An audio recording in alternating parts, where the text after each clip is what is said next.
갈라디아서 2장 11절에서 14절 신약 303쪽입니다. 교독하겠습니다. 게바가 안디옥에 이르렀을 때에 책망할 일이 있기로 내가 저를 면책하였노라.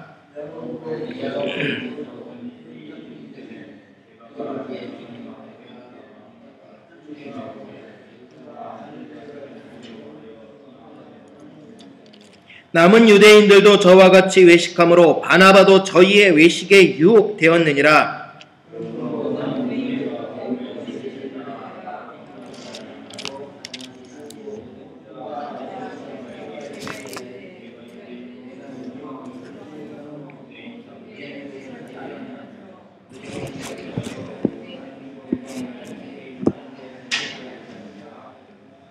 아멘. 자, 8번째 오늘 강의의 제목은 사람을 두려워 말라라는 내용입니다. 자, 사람을 움직일 때 보통 사람들이 쓰는 두 가지가 있습니다. 그게 무엇입니까? 당근과 채찍입니다. 당근은 무엇입니까? 뭔가 유익할 거라는 기대감을 안겨줌으로 그 사람을 끌어당깁니다. 그렇죠? 자, 말을 달리게 하는 방법은 뭐라고요? 앞에 낚싯대에다가 당근을 물어놓으면 말이나 노새는 달립니다. 바로 그만큼 무엇인가 기대하고 있다는 얘기예요. 그게 당근입니다. 그런데 채찍은 무엇입니까? 고통당할 것이라는 두려움을 줍니다. 사람을 두렵게 해서 그 사람을 끌어당긴다는 얘기입니다. 자, 한마디로 말해서 사람을 움직일 때는 바로 이 두 가지가 우리가 다 알고 있는 얘기입니다. 당근과 채찍. 그런데 이보다 더한 것이 있습니다. 무엇입니까? 실제로는 유익을 주지도 않고 기대감만 주거나 고통을 주지 않고 두려움만 주어서 사람을 움직일 수 있는 사람이 이 세상에 딱 한 사람이 있습니다. 누굴까요? 고통도 안 줍니다. 유익도 주지 않습니다. 그러나 기대감을 갖게 합니다. 그러면서 두렵게 합니다. 누굴까요? 사기꾼이요. 사기꾼은 유익을 주지 않잖아요. 그러나 기대하게 하잖아요. 당근과 채찍은 그 사람에게 직접적으로 반응을 시키는 거지만 사기꾼은 직접적인 반응을 안 시키잖아요. 그냥 기대감만 부풀려 놓습니다. 그러나 돌아오는 건 아무것도 없잖아요. 고통을 주지는 않습니다. 그런데 그 사람 때문에 어떻게 됩니까? 두려워집니다. 왜 이런 말씀을 드리느냐? 오늘 여러분들에게 묻고 싶은 게 한 가지가 있습니다. 여러분은 무엇을 두려워하고 계십니까? 정말 이 땅에 살아가면서 무엇을 두려워하고 계십니까?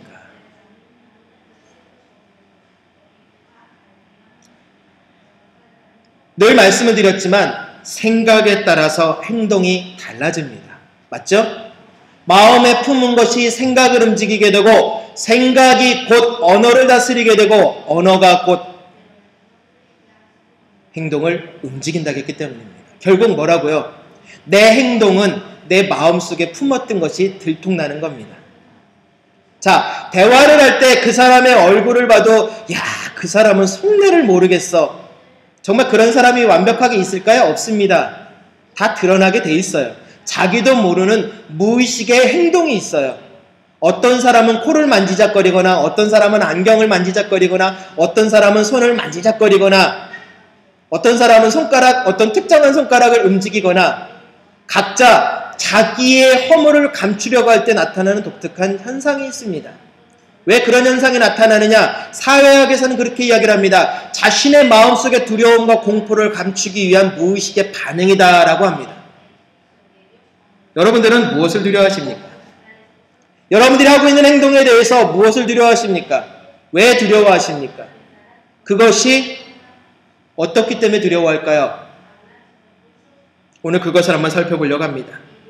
자, 가난한 사람이 거짓말을 하면 돈을 벌 수 있습니다. 그럴 때 두 가지 모습이 나타납니다. 어떤 모습이냐?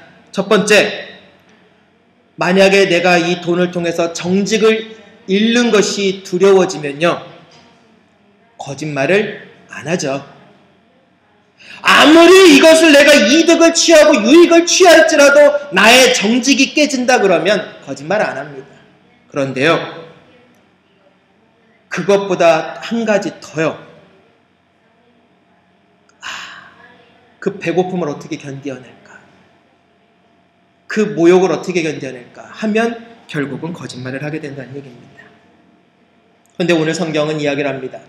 사람이 두려워할 것을 두려워하고 두려워하지 말아야 될 것을 두려워하지 말라고 돼 있는데 우리는 어떤 쪽에 소속돼 있을까요? 저와 여러분은 두려워해야 할 것은 안 두려워하고 두려워하지 않아야 될 것을 두려워하고 있지는 않으십니까? 이 말의 의미는 사람을 두려워하고 계십니까? 하나님을 두려워하고 계십니까? 우리는 심각하게 생각해 봐야 될 부분입니다. 잠언 9장 10절에 보니까 이렇게 말씀하고 있습니다. 여호와를 경외하는 것이 지혜의 근본이요 거룩한 자를 아는 것이 명철이다 라겠습니다. 하나님을 알아야 똑똑하다라는 겁니다. 하나님을 모르는 자는 미련한 자라는 겁니다. 왜입니까? 모든 지혜와 지식과 모든 출발이 바로 하나님이기 때문입니다. 하나님은 어떠한 분입니까? 우리의 생각을 다스리는 분입니다. 우리의 생각을 다스리고 있다라고 하면 결국 내 안에 살아 계신다는 말씀입니다. 갈라디아서 5장에 나와 있는 성령의 열매가 아니라 2장에 나와 있는 내가 그리스도와 함께 십자가에 못 박혔나니 예수님이 내 안에 사니까 유익하다라는 거잖아요. 빌립보서 1장에 있는 말씀하고 똑같잖아요. 예수님이 내 안에 있으니까 하나님이 원하는 게 뭔지를 안다는 얘기입니다. 우리 아이들에게 요즘 계속 심어주는 게 토요일마다 심어주는 게 그겁니다. 하나님에 대해서 얼마만큼 관심이 있느냐. 관심? 그 시작은 뭐라고요? 기도요. 알고 싶어져야죠. 알아야 거룩해지든 말든 할 거 아니겠습니까? 하나님이 정말로 하나님을 모르는 자에게 어떻게 하실 거라는 것에 대한 두려움이 없으면요. 알고 싶은 욕망도 없죠. 단지 채워짐의 대상일 뿐입니다. 도깨비 방망이에요, 하나님은. 아니죠. 하나님은 도깨비 방망이 아닙니다. 하나님을 도깨비 방망이로 알고 있다면 우리는 그냥 저기 성황당 앞에 가서 비는 거나 별반 차이 없어요. 하나님은 주기만 하시는 분이 아니니까요. 똑바로 알라고 우리에게 이야기를 했습니다. 그래서 어떻게 해요? 지혜의 근본이라고요. 하나님을 제대로 알아야 우리 삶을 제대로 세울 수 있다는 겁니다. 다시 말하면 하나님을 두려워해야 가장 지혜로운 사람이 되어진다는 얘기입니다. 왜일까요? 사람들을 두려워하면은 어떻습니까? 그 사람 눈만 피하면 됩니다. 그쵸? 그런데요, 생각해 보십시오. 하나님이 지금 옆에 계신다라는 사실을 믿으십니까? 지금 내 옆에서 내 마음을 들여다보고 계신다라는 사실을 믿으시냐고요? 느껴지세요? 참 어려운 말이에요. 하나님이 지금 내 옆에서 내 모습을 보면은 문제가 없는데 대충 어떻게 그냥 임기응변으로 좀 처리하겠는데 문제는 내 심령을 꿰뚫어 보신다겠단 말이에요. 내 속마음을 들여다보고 계신다고 하시니 얼마나 감당하기 힘드냐고요. 제일 두려운 게 뭔지 아십니까? 사람이. 어떤 사람이 저는 제일 두렵냐 하면 귀신 들린 자가 좀 두려워요. 그 두려움은 뭐냐? 제 속마음을 읽고 있기 때문에 그래요. 몇 번 만나서 결국 예수님을 영접시키긴 했지만 앉아서 싸우는 동안요. 제 감추어진 비밀을 은근히 즐기면서 저를 넘어뜨립니다. 아, 옛날에 이런 일들이 있었던 사람이 있었는데 하면서 삥 둘려서 얘기를 하는데 제 얘기예요. 그러면요. 이 가슴이요. 쿵 하고 내려앉아요. 한마디로 말하면 발가벗김을 당한 거예요. 그럴 때 어떻게 하시겠습니까? 방법은 하나밖에 없어요. 예수님 나 죽었습니다. 그 순간 외치셔야 돼요. 예수님 역시 나는 형편없는 인간입니다. 이렇게 발가벗김을 당하는 정말로 이 형편없는 인간이 어찌 하나님이 보이지 않는 영과 싸우겠습니까? 예수님 대신 싸워주십시오. 저는 사라지게 하십시오. 저 그렇게 죄 많은 인간이었지 않습니까? 그러나 예수님 이렇게 죄 많은 인간을 하나님 앞에 자녀로 삼으시기 위해서 예수님 나를 위해 십자가 지셨지 않습니까? 전 그걸 믿습니다. 그러니 이 시간 움직여 주시옵소서. 그렇게 하고 싸우면요 이겨져요. 육신으로는 사단이 두려울지언정 영으로는요 사단이 두렵지 않거든요. 왜요? 하나님이 계시는데 뭐가 두렵습니까? 그런데 문제는 여기 있습니다. 이 모든 지혜와 믿음의 시작이 누군지를 알지 못하면 발버벗김 당해서 거기서 두려움에 떨어서요 도망가기 바빠요. 제 앞에 어떤 분들 도망가는 분들 봤거든요. 제가 저도 도망가고 싶었고요. 그만큼 우리의 믿음이 어디에 있느냐는 거죠. 그래서 잠언 29장 25절에 이런 말씀을 하고 계십니다. 사람을 두려워하면 올무에 걸리게 되거니와 여호와를 의지하는 자는 안전하리라. 다시 말해서요 사람을 두려워하는 자가 제일 미련하답니다. 성경이 우리에게 가르치는 겁니다. 사람을 두려워하는 자는 올무에 걸린다. 왜 사람을 무서워하십니까? 사람 위에 사람 없고 사람 아래 사람 없습니다. 그렇죠? 그런데 우리는 두려워합니다. 그게 제일 어리석다고 합니다. 두려워해야 될 대상은 누구입니까? 내 속마음을 들여다보지 않는 그 사람입니까? 나와의 관계 때문에 그 관계성 때문에 그 사람을 두려워해야 합니까? 아니요. 그렇다면 우리는 이미 신앙에서 벗어났습니다. 이탈했다는 얘기입니다. 탈선했다는 얘기입니다. 하나님이 내 심령 패부를 어떻게 바라보고 계시느냐 그것에 대한 두려움을 가져야 한다는 얘기입니다. 오늘 본문을 보니까 바울이 베드로를 꾸짖었습니다. 자, 계급 상황으로 보겠습니다. 바울이 높습니까? 베드로가 높습니까? 계급 상황으로 보면요. 바울이 높습니까? 베드로가 높습니까? 계급으로 따지면 베드로가 짱이죠. 왜요? 베드로는 예수님을 제일 먼저 만났고 예수님이 가는 데마다 따라다녔고 12제자 중에 3명만 데려갈 때 꼭 베드로를 데려갔고 항상 베드로가 예수님과 모든 일의 대표자였어요. 그러니까 당연히 베드로가 높겠죠. 그리고 예루살렘에 처음 초대교회가 세워졌을 때 야고보가 감독이 됐습니다. 이 야고보는 12제자의 야고보가 아니라요. 예수님의 아들, 아니 예수님의 제자, 이건 아니 큰일 날 뻔했네. 아들이라고 해서. 예수님의 동생 야고보예요. 낙타무릎이라고 하는 일명 기도의 사람. 요즘 하도 예수님이 아들을 낳았다, 결혼했다 그런 이상한 문헌이 나타나서 그냥 제가 순간 그 생각하다가 넘어갈 뻔했습니다. 그거는 문헌상으로 예수님의 이야기가 아니라 450년 후의 일이기 때문에 영지주의자들이 쓴 거라고 수요일날 이미 말씀을 드렸기 때문에 넘어가겠습니다. 근데 아무튼요.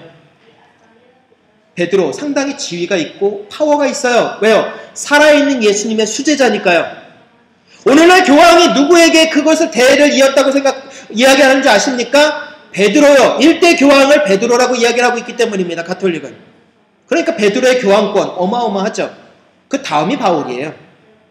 가톨릭에서는 그렇게 따지고 있습니다. 그런데 감히요. 바울이 베드로를 꾸짖었습니다. 교회 조직으로 보면 이런 일입니다. 제가 몸담고 있는 교단의 총회장이 여기를 방문했는데 제가 그 총회장이 잘못했다고 야단을 치고 있는 겁니다. 선교사가 교단의 최고 어른을, 다시 말하겠습니다. 대통령이 여기 와서 앉아서 예배를 드리고 있는데 제가 국민의 한 일개 백성으로 대통령에게 정치를 왜 그렇게 하십니까 하고 야단을 치고 있는 일입니다. 가능하다고 생각하세요? 불가능할 건 없죠. 맞죠? 백성이 뽑은 대통령이니까 당당하게 말을 할 수는 있겠죠. 그러나 말한다고 모든 것이 다 되는 건 아니잖아요. 예의와 절차와 격식이 필요합니다. 무조건 내가 하고 싶은 말 한다고 그 사람이 멋있는 게 아니라요. 오히려 그건 바보예요. 왜입니까?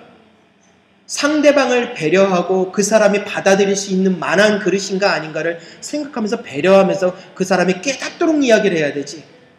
나는 말해놓고 나는 아무 뒤끝이 없어. 제가 그 말 제일 싫어한다겠죠. 뒤끝 없다는 말이요. 왜요? 뒤끝 없는 사람은 자기는 뒤끝 없지만 그 돌팔매에 맞아 죽은 올챙이와 개구리들은 신경 안 쓴다는 얘기입니다. 나만 괜찮으면 된다는 거예요. 그거는 말도 안 되는 소리예요.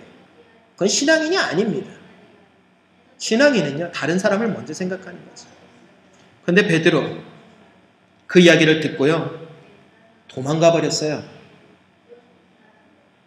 참 아이러니한 일입니다. 바울이 베드로를 꾸짖었으면 베드로가요, 나 이러이러해서 이렇게 했어 라고 당당하게 이야기를 했으면 좋겠는데 36개 주랭랑을 쳐버렸어요. 베드로가 잘못한 것이 있었습니까? 바울은 뭐 특별한 사람입니까? 아니요. 바울이 베드로에게 꾸짖었던 거는요, 바울과 베드로의 어떤 서열 경쟁의 말이 아니었습니다. 바울이 놀랍게도 한 말은요, 성경의 말씀이었습니다. 이상하죠? 성경 말씀을 선포하는 베드로가 성경 말씀을 선포한 바울을 두려워서 떠났습니다. 이 말은 무엇입니까? 결국은 외식을 했다는 얘기입니다. 말씀을 이 가슴에서 변화되지 못하면요, 머리로만 깨달으면요, 말씀으로 변화되라는 그 모든 가르침이요, 나에게 수용되어지질 않아요. 거부 반응이 일어나죠. 우리가 무슨 항암제를 투여하기 전에, 항생제를 투여하기 전에 요 손에다가 조그맣게 주사를 피부에다가 살짝 놓습니다. 그럼 볼록 볼을 이렇게 손만큼 부풀어 오르잖아요. 그게 뭡니까? 알러지 검사잖아요. 이 사람이 이 약이 몸에 부작용이 되나 안 되나. 말씀은요, 늘 그렇게 우리에게 정직함과 진실함으로 테스트를 합니다. 바울, 올바른 판단력을 가졌습니다. 그러니까 하나님이 그 권위를 세우신 겁니다. 그러니까 바울이 도망간 거예요. 아니, 베드로가 도망간 거예요. 당시에 베드로를 꾸짖을 수 있는 사람 교회에 있었습니까? 없었죠. 그러나 하나님의 말씀에서 벗어났다는 얘기입니다. 베드로가. 저와 여러분, 하나님의 말씀에서 벗어나는 건 심각한 겁니다. 만약에 바울이요, 개인적인 어떤 일반적인 세상 이야기를 해서 꾸짖었다면 그거는 바울도 실수한 거예요. 그건 개인적인 권면을 하면 되는 거지, 세상 일을 가지고 공식석상 앞에서 사람들 앞에서 꾸짖을 일은 아니거든요. 그걸 구분해야죠. 근데 오늘 바울은 당당하게 했던 이유가 뭡니까? 하나님의 말씀에 벗어났던 것입니다. 그것을 어떻게 알았습니까? 바울의 모습을 보면 알 수 있습니다. 바울이 어떤 사람이었을까요? 베레아 교인과 데살로니가 교인들을 보면 알만해요. 데살로니가 교인들 어땠습니까? 성경에 보면 그만한 신사 승려들이 없다고 성경에 쓰여 있습니다. 그만큼 예의와 절도와 격식을 갖춘 사람들임에도 불구하고 바울의 말씀을 듣고 베레아 교인들과 같이 정말 깊이 상고했다고 했어요. 깊이 묵상했다고 했습니다. 결국 바울이 그들에게 보여준 모습은 무엇이었습니까? 항상 말씀에 맞는가 근거하여 다시금 깊이 생각해 보십시오 라는 가르침이었고요. 그 가르침을 제대로 받은 교인들이 베레아 교인들과 데살로니가 교인들이었습니다. 그래서 그들은 성경으로 돌아갔던 거죠. 바울, 이렇게 올바른 판단력을 가지고 벗어나지 않으려고 몸부림쳤습니다. 그래서 베드로에게 그 말을 했던 것입니다. 그리고 왜 그렇게 야단을 쳤느냐고요? 지금 바울이 갈라디아 교회에 무엇을 잡으려고 하고 있습니까? 거짓 교사들이요, 잘못된 교리요, 잘못 가르쳐진 경험이요, 잘못 가르치고 있는 지식이요, 그것을 차단시키려고 과감하게 하나님의 말씀으로 가고 있는 겁니다. 바울이 원했던 것은요, 복음을 존중하라는 겁니다. 베드로야, 복음을 좀 존중해라. 다시 말하면 예수님을 존중하라는 얘기입니다. 너는 어떻게 예수님의 수제자라는 사람이 복음은 상관없이 네 체면 칠해하기 바쁘냐라는 겁니다. 체면 칠해요. 그리고 복음의 선포자를 존중하라는 얘기입니다. 베드로 받아들이지 않고 도망갔어요. 세 번째, 바울의 사도적 권위가 하나님 앞에 인정을 하라는 얘기입니다. 왜입니까? 바울이 선포한 건 다른 말 없거든요. 오직 예수 그리스도를 믿는 그 믿음으로 말미암지 않고는 구원을 얻을 수 없다겠는데, 베드로는 지금 이방인하고 식사하다가 야고보가 보낸 사람이 오자마자 후다다다다닥 하고 도망갔습니다. 왜 그렇습니까? 유대인이 이방인보다 더 거룩하다고 믿은 유대인의 전통 사상 때문입니다. 그래서 유대인은 결코 이방인과 함께 식사를 못합니다. 이 현상을 어디서 봅니까? 구약 최초에 요셉에게서 보잖아요. 요셉이 형들이 왔음에도 불구하고 식탁을 같이 합니까? 달리합니까? 달리하잖아요. 처음에 그건 의도적이기도 했지만 그 다름을 가르치는 겁니다. 애굽인들도 뭐라고 합니까? 타지 이방인들하고 같이 식사하는 건 부정하다고 해버렸어요. 요셉이 그걸 했지만 당시 이방인들하고 함께 식사하는 그거는 불가능한 얘기예요. 그러니까 예수님이 세리와 죄인들과 식사를 하는 그 자리에서도 예수님을 힐난하잖아요.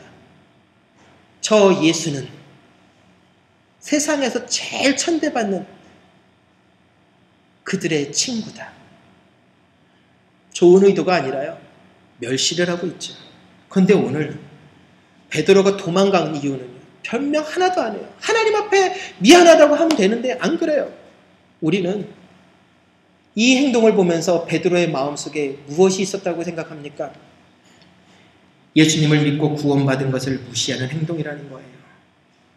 다시 말하면 아직도 유대인의 전통이 베드로에겐 더 중요했다는 얘기입니다. 내가 믿어왔던 것이 더 중요한 거고요, 내가 알고 있는 게 더 중요했다는 얘기입니다. 성경보다 내가 우위에 있다는 얘기입니다. 성경을 깊이 상고하지 아니한 채 내가 알고 있는 성경의 단편적인 지식으로 베드로는 그것을 유대인의 전통에 끌어들여 버린 거죠. 선교사들이요, 현지 선교할 때 두 가지 갈등을 겪습니다. 그 현지 문화의 기독교를 흡수시킬 거냐, 아니면 가져간 문화에 그 현지인들을 끌고 들어올 거냐, 이 두 가지 갈등을 겪게 돼요. 근데 두 가지 다 문제가 내포되어 있어요. 무엇입니까? 복음이 현지화되어지기 때문에, 토속화되어지는 그런 우려를 낳고 있기 때문에 선교사님들이 무지 기도하시면서 애쓰셔요. 그 복음이 토착화되지 않도록, 샤머니즘화되어지지 않도록 막 몸부림을 치면서 기도들을 하세요. 그런데 우리는 어떠냐는 얘기죠. 복음의 진리를 왜곡하는 행동을 참 많이 하는 거죠. 그것에 대해 질타를 받았을 때 우리는 어떨까요? 겸손히 회개하고 돌아서면 문제가 끝입니다. 그런데 베드로 그러지 않았어요. 잊지 마시기 바랍니다. 참 신자는요, 참된 성도는요, 사람을 두려워하지 않습니다. 오히려 하나님의 말씀을 가르쳐 주시는 그 모든 사람들을 존중한다는 얘기입니다. 인간적인 가르침이 아닙니다. 내가 깨달았는데 이건 것 같습니다가 아닙니다. 그건 내 가르침이죠. 성경 말씀에 이렇게 되어 있습니다 라고 하는 그것만 가르치시면 됩니다. 그거를 가르치는 자를 두려워하시라는 얘기입니다. 성경을 읽다 보니까 내가 이렇게 생각합니다. 아니요, 이미 내 생각이에요. 그건 간증일 뿐이지 성경의 선포가 아닙니다. 아, 그래도 목사님 적용한 거 아닙니까? 적용은 나한테 적용되어진 거지 내 적용을 왜 저 사람한테 적용을 시키냐는 얘기죠. 일명 보그바이러스를 만드는 겁니다. 사람이 전하는 진리를 두려워해야 하지만 문제는요, 외모를 두려워하지 말라고요. 제가 말씀드렸습니다. 진리를 두려워하라겠습니다. 그 사람의 지위에 높고 낮은 것이 아니죠. 변호사 앞에, 판사 앞에 서면 두렵고 떨리죠. 왜 그렇습니까? 그 사람의 관록 때문입니까? 아니요. 그 사람이 가지고 있는 증거 때문이에요. 판사가 판결을 내릴 때 재판정에서요, 자기가 죄의 선고를 받는 사람은 둘둘둘 떨더라고요. 왜요? 긴장하는 모습을 봅니다. 왜요? 판사가 모든 증거를 가지고 그 증거에 의해서 땅 판결을 하려 하기 때문입니다. 그 판사가 두렵습니까? 아니요. 그 판사 손에 있는 증거 때문에 내 잘못을 다 알고 있는 판사가 그 증거 때문에 두려운 거죠. 근데 문제는 하나님이 바로 우리를 그렇게 보고 계신다는 얘기입니다.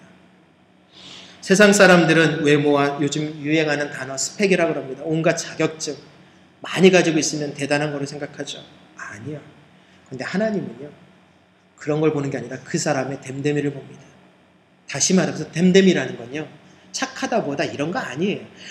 복음에 순종하는 자냐, 복음을 왜곡하는 자냐, 이거밖에 안 보셔요.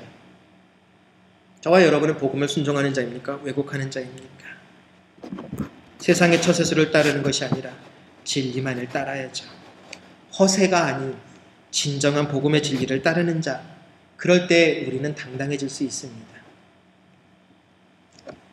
행동은 말보다 더한 가르침이라고 아까 말씀을 드렸어요.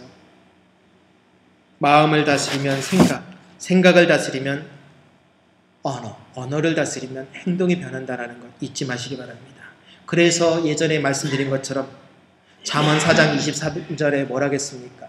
무릇 지킬 만한 것 중에 더욱 네 마음을 지켜라. 생명의 근원이 그 마음에서 난다. 마음을 단단히 지키래요. 마음이 흐트러지면 모든 게 흐트러집니다. 베드로, 지금까지 누구든지 믿음으로 구원받고 하나님의 자녀가 됨으로 복음 안에서는 모두가 같다고 말했고 솔선수범해서 이방인과 함께 식사를 했던 자입니다. 사도행전 11장에 누구의 집에 갔습니까? 고넬료의 집에 갔지 않습니까? 그리고 하나님은 환상을 보여주지 않습니까? 뭐라고요? 베드로야, 이것을 먹어라. 아이, 하나님, 이 부정한 음식을 저는 지금까지 단 한 번도 율법을 어긴 적 없습니다. 두 번째 내려옵니다.